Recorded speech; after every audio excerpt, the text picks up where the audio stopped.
Have you ever come across a story that starts with a scene so strange, so bizarre, you just have to know what happens next? Well, we're about to dive into an ancient story from India that does exactly that. It kicks off with a real head-scratcher, a young, vibrant mother weeping over her two sons, who are ancient and dying. And as we're about to see, this incredible scene is actually a powerful allegory for the challenges and the opportunities of our modern world. So let's get right into it. The whole story begins with this puzzling scene that confronts a wandering sage named Narada. What he sees is a living paradox, something that shouldn't be possible, and it sends him on a quest to understand the very soul of the age he's living in. Okay, so picture this. Narada is traveling the world during a pretty grim time known as the Kaliyuga. It's this age of conflict, materialism, you name it. He's seen his fair share of problems, but what he finds on the banks of this sacred river, well, it's something else entirely. It's a sight that seems to completely defy the laws of nature itself. He sees a woman who is the very picture of youth and vitality, just full of life. But she's in absolute anguish, weeping over two men who look ancient. They're frail, unconscious, practically on death's door. I mean, it's an impossible contradiction, right? A young mother with dying elderly sons? Narada is completely baffled. He has to know who they are and what on earth is going on. So, let's get into the woman's story. Narada approaches her and she starts to explain. And as she reveals their true identities, it becomes crystal clear that these aren't just people. No, they are powerful concepts, living and breathing right in front of him. First up, the young woman. Her name is Bhakti. In Sanskrit, that means devotion. She is literally the embodiment of spiritual love and heartfelt dedication. And her first son, the one who's so old and frail, his name is Jnana, which means knowledge. He represents deep intellectual and spiritual understanding.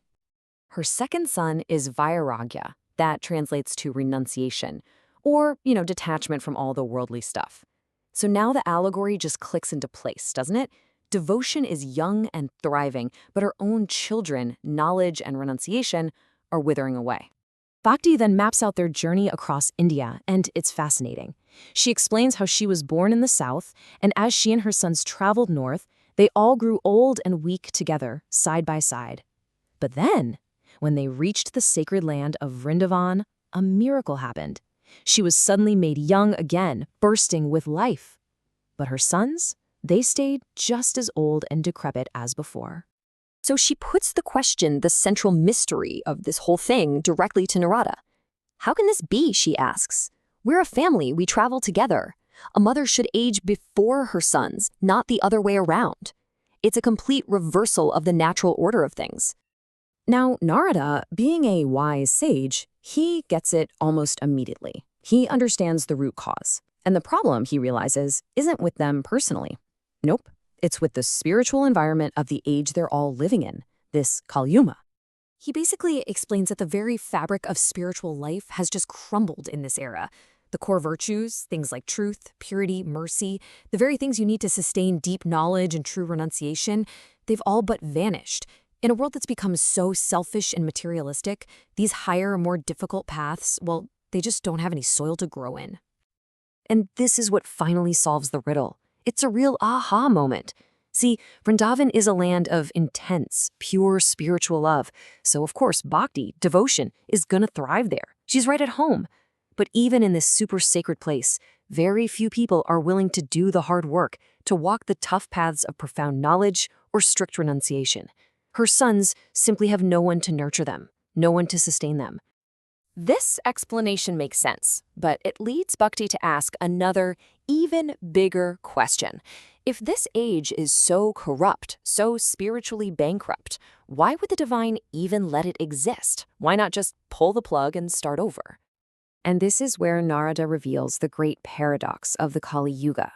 On the one hand, yes, it's the most spiritually degraded and challenging age. But on the other hand, it holds this incredible hidden benefit.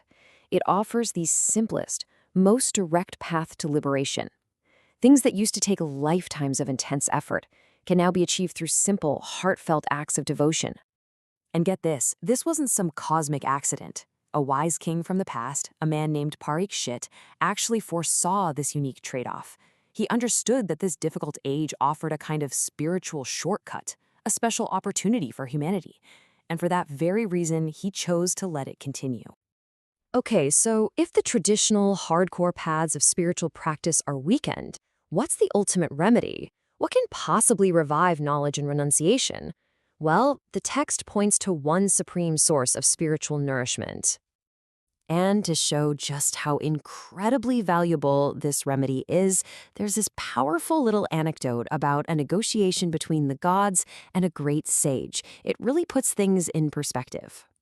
So the story goes that the gods themselves came down from the heavens to meet a sage named Shukadeva, and they brought with them Amrita, the divine nectar of immortality.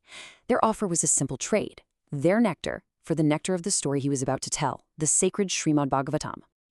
But the sage's response just says it all. He basically laughed in their faces. He called the offer absurd, saying it was like trying to trade a worthless piece of glass for a priceless, magnificent gem. He turned them down flat. So the conclusion of the whole narrative is this. The sacred story itself, the Shreemad Bhagavatam, is the ultimate medicine. By immersing yourself in its teachings, you can actually revive knowledge and renunciation, restoring your own spiritual health even in the most challenging of times.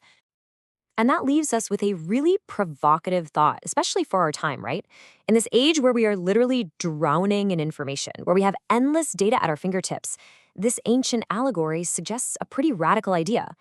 Maybe the path to real wisdom isn't about acquiring more and more facts, but about connecting deeply and devotedly with a single, timeless story.